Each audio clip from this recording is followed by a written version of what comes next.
السلام علیکم ورحمۃ اللہ وبرکاتہ۔ ان الحمد للہ نحمده ونستعینه ونستغفره ونعوذ باللہ من شرور انفسنا ومن سیئات اعمالنا، من يهده الله فلا مضل له ومن يضلله فلا هادي له،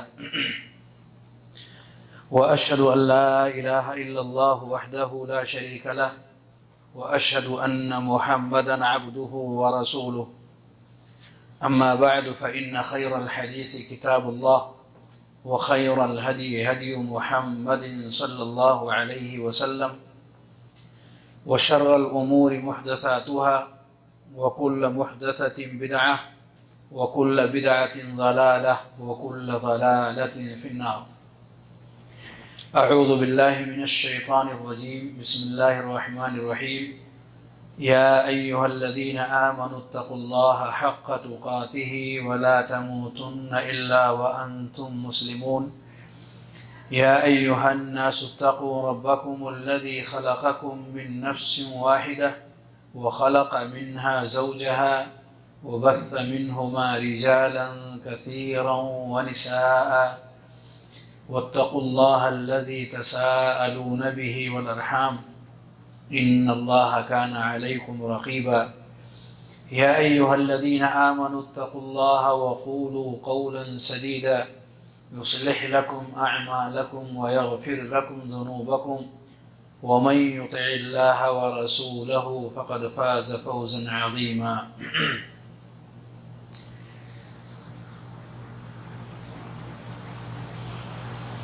اما بعد، رب اشرح لي صدري ويسر لي امري واحلل عقدة من لساني يفقهوا قولي۔ معزز سامعین اور حاضرین درس، آج بتاریخ 30 جنوری 2024 قاعة المحاضرات دعوت الجالیات ینبع کے اس پروگرام میں، جو کہ چند ایام قبل امام بخاری رحمۃ اللہ علیہ کی الجامع الصحیح میں کتاب الرقاق سے متعلق دروس جاری ہوئے ہیں، اسی حسین سلسلے کی ایک کڑی ہے جو آج کے درس کا موضوع ہے۔ باب نمبر 4 مؤلف نے اس کتاب کے اس باب کے اندر جو موضوع رکھا ہے وہ ہے باب فی العمل وطولہ۔ باب فی العمل وطولہ، امید کے بیان میں، عمل ای الرجاء، امید کے بیان میں، وطولہ اور امید کے لمبے ہونے کے بیان میں۔ ہر ایک کی امیدیں مختصر ہیں یا لمبی ہیں، اس کے تعلق سے یہ باب قائم کیا ہے مؤلف نے۔ چند آیات اس مناسبت سے مؤلف نے پیش کی ہیں۔ یہ اس کتاب کی بہت بڑی خصوصیت ہے امام بخاری رحمۃ اللہ علیہ کی اس جامع کی، کہ وہ مناسبت سے قرآن مجید کی آیات بھی پیش کرتے ہیں۔ اس باب کی مناسبت سے 2 آیات کا انتخاب مؤلف نے کیا ہے۔ اس میں سے پہلی آیت کریمہ ہے فَمَنْ زُحْزِحَ عَنِ النَّارِ وَأُدْخِلَ الْجَنَّةَ فَقَدْ فَازَ وَمَا الْحَيَاةُ الدُّنْيَا إِلَّا مَتَاعُ الْغُرُورِ۔ جو شخص جہنم سے روک دیا گیا، دور کر دیا گیا، وَأُدْخِلَ الْجَنَّةَ اور جنت میں داخل کیا گیا، فَقَدْ فَازَ تو وہ انسان کامیاب ہو گیا، وَمَا الْحَيَاةُ الدُّنْيَا إِلَّا مَتَاعُ الْغُرُورِ، اور دنیا کی زندگی محض دھوکے کا سامان ہے۔ ایک اور آیت کریمہ اس کے بعد مؤلف نے پیش کی ہے، ذَرْهُمْ يَأْكُلُوا وَيَتَمَتَّعُوا وَيُلْهِهِمُ الْآمَلُ فَسَوْفَ يَعْلَمُونَ، انہیں چھوڑ دیں، یأکلوا وہ کھائیں پئیں، وَيَتَمَتَّعُوا اور دنیا سے فائدہ اٹھائیں، وَيُلْهِهِمُ الْآمَلُ اور امید نے انہیں غافل کر رکھا ہے، فَسَوْفَ يَعْلَمُونَ تو عن قریب انہیں پتہ چلے گا۔ یہ دو آیات مؤلف نے اس باب کی وضاحت کے طور پر پیش کی ہے، اور اس کے بعد ایک اثر حضرت علی رضی اللہ تعالیٰ عنہ کا پیش کیے ہیں، اور پھر دو احادیث۔ اس باب میں دو آیات، دو احادیث اور ایک اثر حضرت علی بن ابی طالب رضی اللہ تعالیٰ عنہ کی۔ پہلی آیت کریمہ جیسا کہ آپ دیکھ رہے ہیں کہ اس آیت کریمہ میں رب کریم نے کامیابی کے دو اہم شروط کو ذکر کیا ہے۔ اگر کوئی انسان کامیابی چاہتا ہے، فوز و فلاح چاہتا ہے، تو اسے دو کام انجام دینے ہیں۔ پہلا کام جہنم سے دور کر دیے جانا، اور دوسرا کام جنت میں داخل کر دیا جانا۔ یعنی کچھ ایسا کرے انسان کہ جہنم سے نجات اور جنت میں دخول ہو جائے۔ یہ دو کام اگر کسی انسان کو حاصل ہو جائے تو اسے نجات ہے، کامیابی ہے۔ صحیح مسلم کی ایک روایت میں پیارے نبی صلی اللہ علیہ وسلم نے ایک لمبی حدیث کے تحت میں فرمایا، فَمَنْ أَحَبَّ، کچھ فتنوں کا اس سے پہلے تذکرہ ہوا اس حدیث میں۔ ان فتنوں کے آخر میں پیارے نبی صلی اللہ علیہ وسلم ذکر فرماتے ہیں، اس کے آخر میں نبی کریم صلی اللہ علیہ وسلم ذکر فرماتے ہیں، فَمَنْ أَحَبَّ أَن يُزَحْزَحَ عَنِ النَّارِ، جو شخص یہ چاہتا ہو کہ جہنم سے دور کر دیا جائے اور جنت میں اسے داخل کیا جائے، فَلْتَأْتِهِ مَنِيَّتُهُ وَهُوَ يُؤْمِنُ بِاللَّهِ وَالْيَوْمِ الْآخِرِ، تو اسے چاہیے کہ اس کی موت آئے اس حال میں کہ وہ اللہ اور آخرت کے دن پر ایمان رکھتا ہو۔ ایک بات یہ ہوگی۔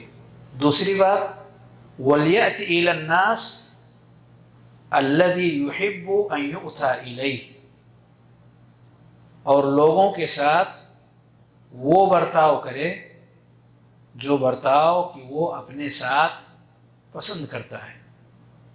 لوگوں کے ساتھ ملنا جلنا، لوگوں کے ساتھ گفتگو اور بات چیت کرنا، لوگوں کے ساتھ معاملات کرنا، جس انداز سے اسے پسند ہے، کوشش اس کی کیا ہونی چاہیے؟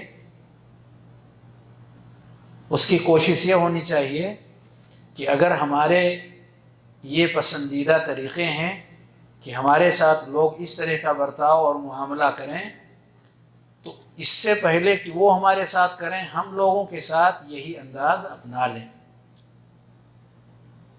تو ہمارا طور طریقہ پسندیدہ ہو، دل کو بھا جانے والا ہو۔ یہ دو باتیں نبی کریم صلی اللہ علیہ وسلم نے بطور سبب کے ذکر کیا۔ کس چیز کا سبب؟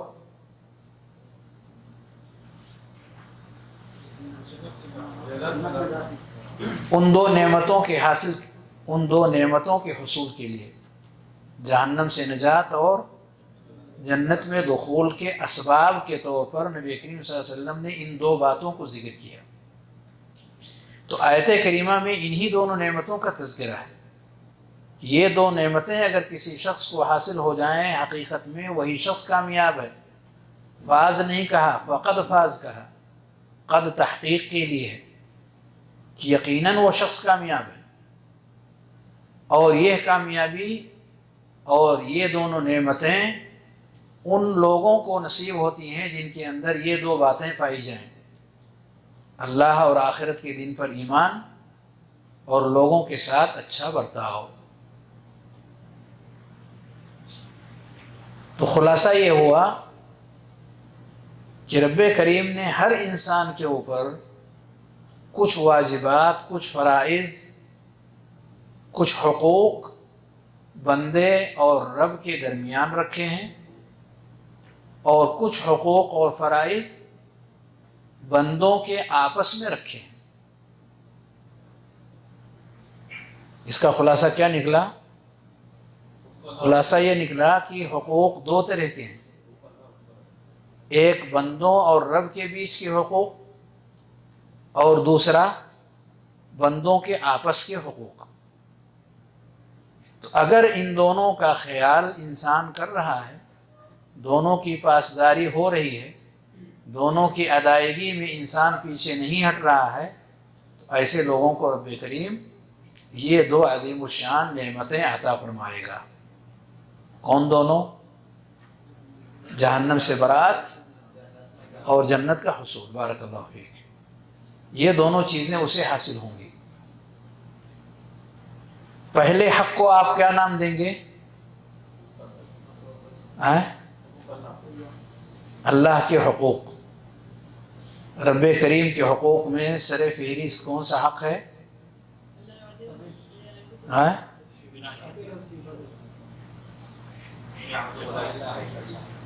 جی بالکل بالکل، ان یعبدوا اللہ ولا یشرکوا بہ شیئا، جیسا کہ حدیث کے اندر خود نبی کریم صلی اللہ علیہ وسلم نے اس کا تذکرہ فرمایا، توحید کا حق، رب کریم کی عبادت اور بندگی خالص رب کے لیے کی جائے، اس میں کسی اور کو شریک اور ساجی نہ کیا جائے۔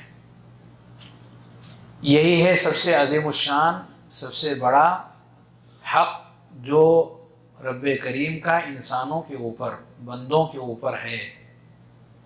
یعنی اگر توحید کسی انسان کی زندگی میں ہے تو رب کریم اسے کامیاب کرے گا۔ اس کا معنی کیا نکلا؟ کہ اگر کامیابی انسان چاہتا ہے تو توحید کے بغیر ممکن نہیں ہے۔ سب سے بڑا پیغام امت کے نام اگر کوئی شخص دینا چاہتا ہے تو وہ توحید کا پیغام ہے۔ توحید کا پیغام جو کہ انسانیت کے لیے نجات کا ذریعہ ہے، جو کہ کائنات کے اندر سب سے پہلا اور سب سے اہم ترین فریضہ ہے، سب سے پہلا اور سب سے اہم ترین فریضہ ہے، اس کو پہچاننے اور ادا کرنے کے تعلق سے کہ ہم اسے پہچان لیں، ہم اس کی ادائیگی کریں۔ اگر ہم رب کریم کی اس عظیم الشان حق کو سمجھنے میں کامیاب ہو جائیں اور برتنے میں بھی، تو نہ صرف آخرت بلکہ دنیا کے اندر بھی ایسے لوگوں کے لیے ہر طرح کی نعمتیں ہیں رب کی طرف سے، ہر طرح کی کامیابیاں ہیں اللہ رب العالمین کی طرف سے، ہر طرح کا عز و شرف ہے اللہ رب العالمین کی طرف سے۔ دنیا کی وہ کون سی چیز ہے جس کی انسان تمنا کرتا ہے اور رب کریم نے اس کے لیے ان نعمتوں کے دروازے اس انسان کے لیے نہ کھولے ہوں؟ لیکن وہ توحید کے راستے سے بدرجہ اتم اس چیز کو حاصل کر سکتا ہے۔ اور ان میں سر فہرست ان عظیم الشان نعمتوں میں دل پر آنے والے وہ اثرات جنہیں ایمان کے ذریعے سے مومن بندے پر اللہ رب العالمین کی طرف سے ہوتا ہے، وہ اثرات کہاں اترتے ہیں؟ ہر مومن بندے کے دلوں پر رب کی طرف سے عطا ہوتی ہیں، اگر وہ دل اس قابل ہے کہ وہ انہیں سنبھال سکے اور انہیں جگہ دے سکے، اگر دلوں میں یہ گنجائش ہے کہ وہ کلمہ توحید کو اپنے سینے کے اندر، اپنے دل کے اندر جگہ دے سکے اور انہیں سنبھال سکے اور اس کی رعایت اور نگہبانی کر سکے اور اس کے حقوق اور تقاضوں کو سمجھ سکے، اپنی زندگی کے اندر انہیں برت سکے، تو وہ دل ہمیشہ آباد رہے گا یا برباد؟ ہمیشہ ہمیشہ کے لیے وہ دل آباد رہے گا۔ اس دل کے اوپر کسی بھی طرح کا نہ خوف ہوگا اور نہ ہی ہوگا خوف و غم ہوگا اس دل کو؟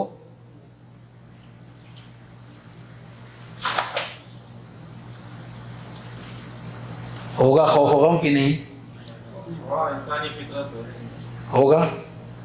اسی لیے آواز نہیں نکل رہی۔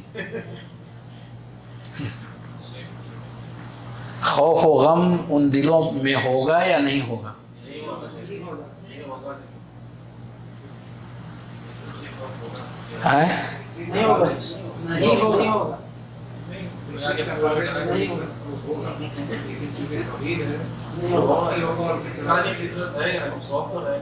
خوف رہے گا،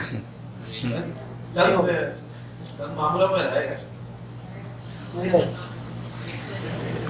کہتے ہیں مسلمان بہت خوف زدہ ہیں،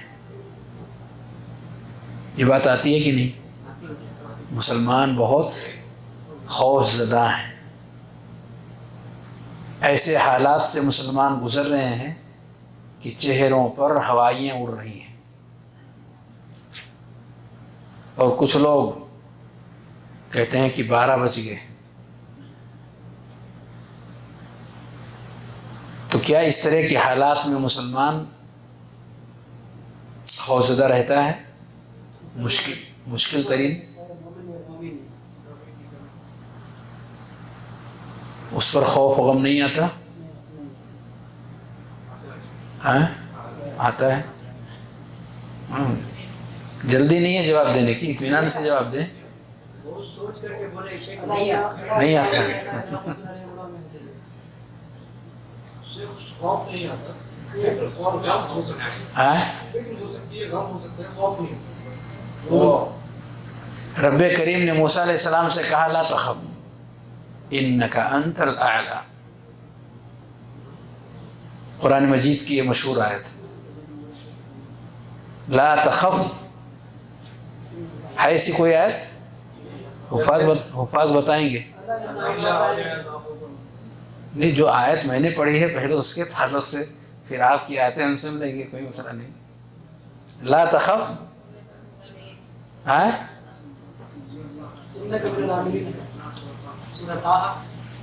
ایسی کوئی آیت؟ ذرا مراجعہ کر لیجئے،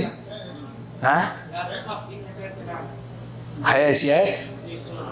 ایک اور آیت دیکھ لیے، فَأَوْجَسَ فِي نَفْسِهِ خِيفَةً مُوسَى، فَأَوْجَسَ فِي نَفْسِهِ خِيفَةً موسیٰ، خوف ان کے دلوں میں آیا، مومن تھے تو مومن کے دلوں میں خوف نہیں آئے گا؟ ابھی میں نے خوف کے تعلق سے یہ نہیں پوچھا کون سا خوف آئے گا کون سا نہیں آئے گا، ہیں؟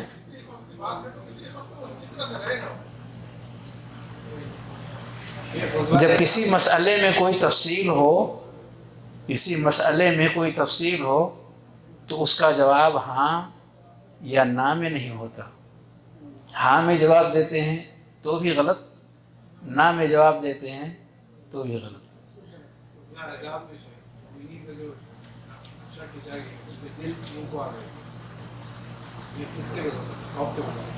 جی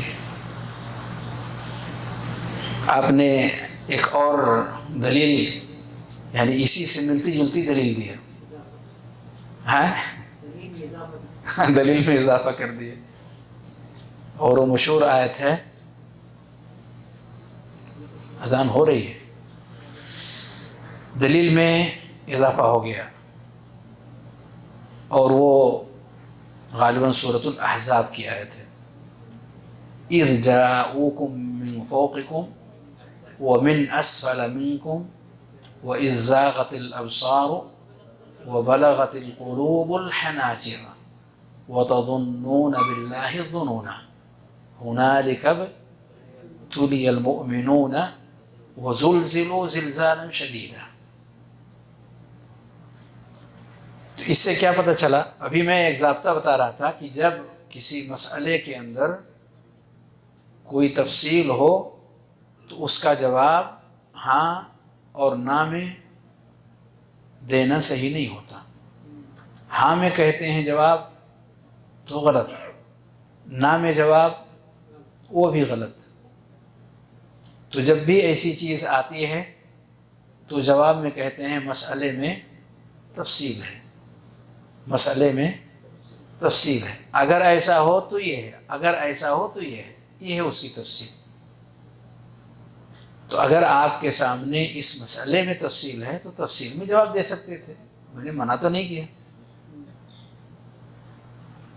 اگر مسئلے میں تفصیل ہے تو تفصیل سے آپ جواب دے سکتے ہیں، اور اگر ہاں نہ میں جواب دینا چاہتے ہیں تو ہاں نہ میں جواب دے سکتے ہیں، کسی طرح کا کوئی اعتراض نہیں ہے۔ اگر آپ نفی کر رہے ہیں کہ خوف اور غم نہیں ہوتا تو اس پر میں نے یہ آیت کریمہ پڑھی کہ مومن کو بھی خوف اور غم ہوتا ہے۔ تو اب جب یہ دلائل ہمارے سامنے ہیں کہ خوف اور غم مومن کی زندگی میں آتے ہیں تو اس کی نفی ہم نہیں کر سکتے، لیکن اس کا صحیح مفہوم بتا سکتے ہیں کہ خوف اور غم کا کے آنے کا صحیح معنی اور مفہوم کیا ہے۔ تو حقیقت امر یہ ہے، جس کا تذکرہ کل کے درس میں نے کیا تھا، وہ درس تھا محبت کے بارے میں، اور اس درس میں تذکرہ آ گیا ہے خوف کا۔ تو دونوں کا مسئلہ ایک ہی ہے، فطری طور پر انسان کو ہر اس چیز سے خوف ہوتا ہے جس سے کوئی بھی انسان ڈر جائے، خوف میں مبتلا ہو جائے تو خوف آ جاتا ہے۔ سانپ کو موسیٰ علیہ السلام نے دیکھا تو ڈر گئے، کیونکہ ہر انسان ایسی چیزوں سے ڈر جاتا ہے کیونکہ اس سے نقصان پہنچنے کا خطرہ ہے۔ یہ ہے فطری خوف کا پایا جانا۔ رب نے فطرت سے ہم کو الگ نہیں کیا ہے، فطرت ہمارے اندر باقی رکھا ہے۔ تو جو بھی انسان فطرت پر ہے وہ ہر اس چیز سے خوف زدہ ہوگا جو انسان کے اندر ڈر پیدا کرنے والی ہیں، لیکن اختیاری خوف، اختیاری خوف جو کہ عبادت ہے، کہ کہاں انسان کو خوف کھانا ہے اور کہاں نہیں، یہ عبادت ہمارے اختیار پر رب نے رکھا ہوا ہے۔ کس سے ڈرنا، یعنی کس کے ڈر کی وجہ سے اس کام کو کرنا یا نہ کرنا، کس کے ڈر کی وجہ سے، فلاں کے خوف نے ہمیں اس کام کے کرنے پر مجبور کیا۔ تو یہ کام جو تقرب الی اللہ کے طور پر ہم انجام دیتے ہیں، خوف کی وجہ سے ہم کر رہے ہیں، پر کس کے خوف کی وجہ سے؟ رب کریم نے فرمایا وَأَمَّا مَنْ خَافَ مَقَامَ رَبِّهِ وَنَهَى النَّفْسَ عَنِ الْهَوَىٰ فَإِنَّ الْجَنَّةَ هِيَ الْمَأْوَىٰ۔ تو رب کریم کا خوف اگر کسی کے دل کے اندر ہے اور اس خوف نے اسے، اس انسان کو اس برائی سے جو کہ ہوائے نفس ہے اس سے روکا ہے یا روکنے کا ذریعہ اور سبب بنا ہے، تو رب کے یہاں یہ ایک عظیم الشان نیکی ہے جو اس کو عطا کی جائے گی۔ اور جو مشہور واقعہ اس تعلق سے پیش آیا کہ ایک شخص نے اپنی چچیری بہن کے ساتھ غلط معاملہ کرنے کا پروگرام جو اپنے دلوں کے اندر رکھا ہوا تھا، موقع آنے پر جب اس کے قریب ہوا اور وہ لڑکی مجبور ہو کر کے اس کے ساتھ آگے بڑھتی گئی، لیکن جو ہی اس کی زبان سے یہ کلمہ نکلا، اتق اللہ ولا تفض الخاتم الا بحقہ، اللہ سے ڈرو اور جو مہر اللہ رب العالمین نے بند کر دیا ہے اسے مت توڑو سوائے اس کے حق کے ساتھ، تو اسے اللہ کا نام جب بیچ میں لایا گیا تو ڈر گیا، وہ خوفزدہ ہو گیا اور اپنی چچیری بہن کو اس نے چھوڑ دیا۔ اس کے ساتھ وہ غلط معاملہ جس کے لیے وہ کافی عرصے سے تمنا اپنے دلوں کے اندر پا رہا تھا، موقع آنے پر اس نے اللہ کے ڈر کی وجہ سے ترک کر دیا۔ تو رب کریم کو اس کی ادا پسند آئی یا نہیں؟ پسند آئی، اور فوری طور پر اللہ رب العالمین نے دیگر ساتھیوں کی طرح سے اس کی اس دعا کو بھی قبول فرمایا۔ تو اس سے پتہ چلتا ہے کہ ایک انسان اگر اللہ رب العالمین کے خوف کی وجہ سے، جو کہ اختیاری عمل ہے، جو کہ اختیاری عمل ہے، چاہے تو اس خوف کا اثر اپنے اوپر ڈالے اور چاہے تو اس کو سائڈ کر دے، یہ اختیار میں ہے اس کے۔ اگر وہ اس کو اختیار کرتا ہے اور اس کے بیس پر کسی کام کو کرنے یا نہ کرنے کا ڈیسیزن لیتا ہے تو بندے کی یہ ادا رب کریم کو پسند آتی ہے، اور یہ کام کرنے والے کو رب کریم خوف سے آزاد کر دیتا ہے۔ کون سے خوف سے؟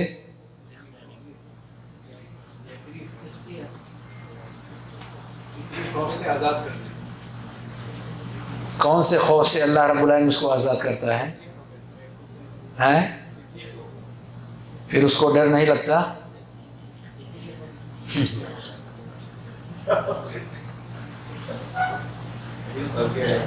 یہ جہنم کے عذاب سے، اس کے سزا سے، جہنم کے عذاب سے، اس کی پکڑ سے، جو کہا گیا لا خوف علیہم ولا هم یحزنون۔ ٹائم نماز کا قریب ہے، میں سمجھتا ہوں کہ اسی پر گفتگو روک لی جائے، کہیں باتوں میں نماز کا وقت نہ ہو جائے۔ سبحانک اللہم و بحمدک، اشہد ان لا الہ الا انت، استغفرک و اتوب الیک۔ السلام علیکم ورحمۃ اللہ وبرکاتہ۔